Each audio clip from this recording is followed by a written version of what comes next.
Sekarang ini banyak banget loh obat palsu yang beredar, terutama di marketplace. Emang apa bedanya sih sama obat asli? Terus kalau udah terlanjur minum obat palsu gimana? Hai hai, ketemu lagi sama aku Wulan dan selamat datang di channel Ngomongin Obat.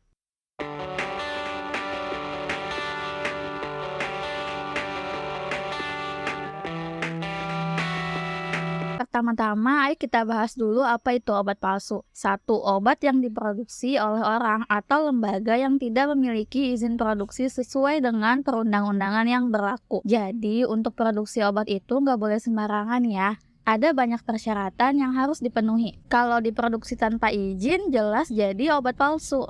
Kedua, obat dengan penandaan yang meniru identitas obat lain yang telah memiliki izin edar. Jadi, obatnya palsu. Bukan dari industri aslinya, tapi menggunakan kemasan yang sama atau mirip. Tiga, obat kadaluarsa yang dijual kembali. Ini lebih bahaya lagi nih, karena meminum obat kadaluarsa dapat menyebabkan keracunan, resiko pertumbuhan bakteri, perubahan komposisi bahan kimia, dan lain sebagainya. Dari hasil pengujian laboratorium oleh Badan Pengawas Obat dan Makanan atau BPOM, diketahui kandungan obat palsu diantaranya sama sekali tidak mengandung zat aktif atau hanya berisi bahan tambahan atau excipientnya saja. Jadi sebenarnya dalam suatu obat sediaan itu isinya terdiri dari bahan aktif yaitu obatnya sendiri dan bahan tambahan lain untuk penunjangnya. Nah, kalau obat isinya cuma bahan tambahan aja kan jadi nggak berguna ya. Mengandung zat aktif, tapi zat aktif yang terkandung berbeda dengan yang seharusnya atau yang tercantum pada kemasan. Misalnya nih, di kemasan tertulis paracetamol 500 mg, tapi pas diuji ternyata isinya amoxicillin 500 mg.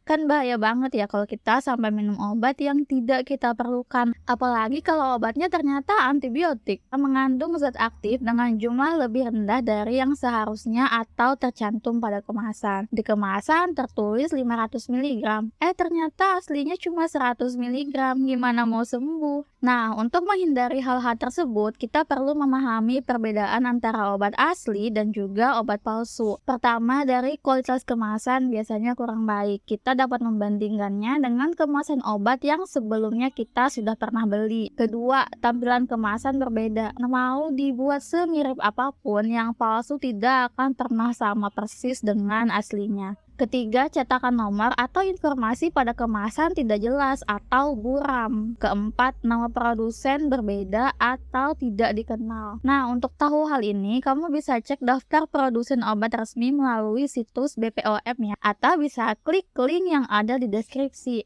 Yang kelima, pada kemasan tidak terdapat nomor izin edar. Nomor izin edar juga bisa kamu cek sendiri di www.cekbpom.pom.go.id.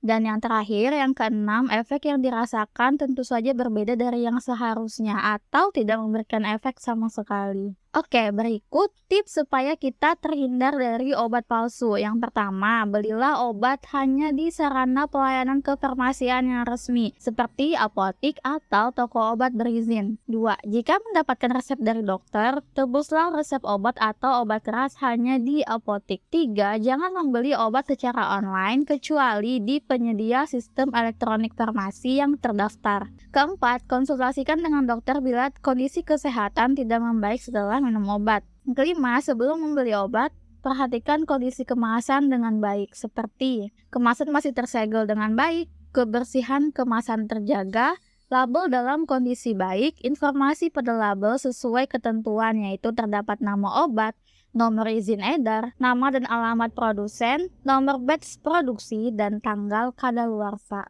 Terus gimana kalau kita sudah terlanjur minum obat palsu? Oke, jadi pertama-tama perhatikan dulu kondisi tubuh setelah meminum obat tersebut. Apakah mengalami pusing, mual, muntah, atau muncul reaksi alergi? Apabila tidak muncul gejala apapun, sebaiknya tidak perlu panik. Hindari memuntahkan obat dengan sengaja atau memaksakan muntah. Perbanyak konsumsi air putih, dan apabila muncul gejala atau keluhan, segera memeriksakan diri di fasilitas kesehatan terdekat. Sekian video kali ini. Kalau ada yang mau ditanyakan, bisa tulis di kolom komentar ya, atau kamu bisa bergabung dengan grup Telegram Ngomongin Obat. Linknya ada di deskripsi. Terima kasih sudah menonton, sampai jumpa lagi.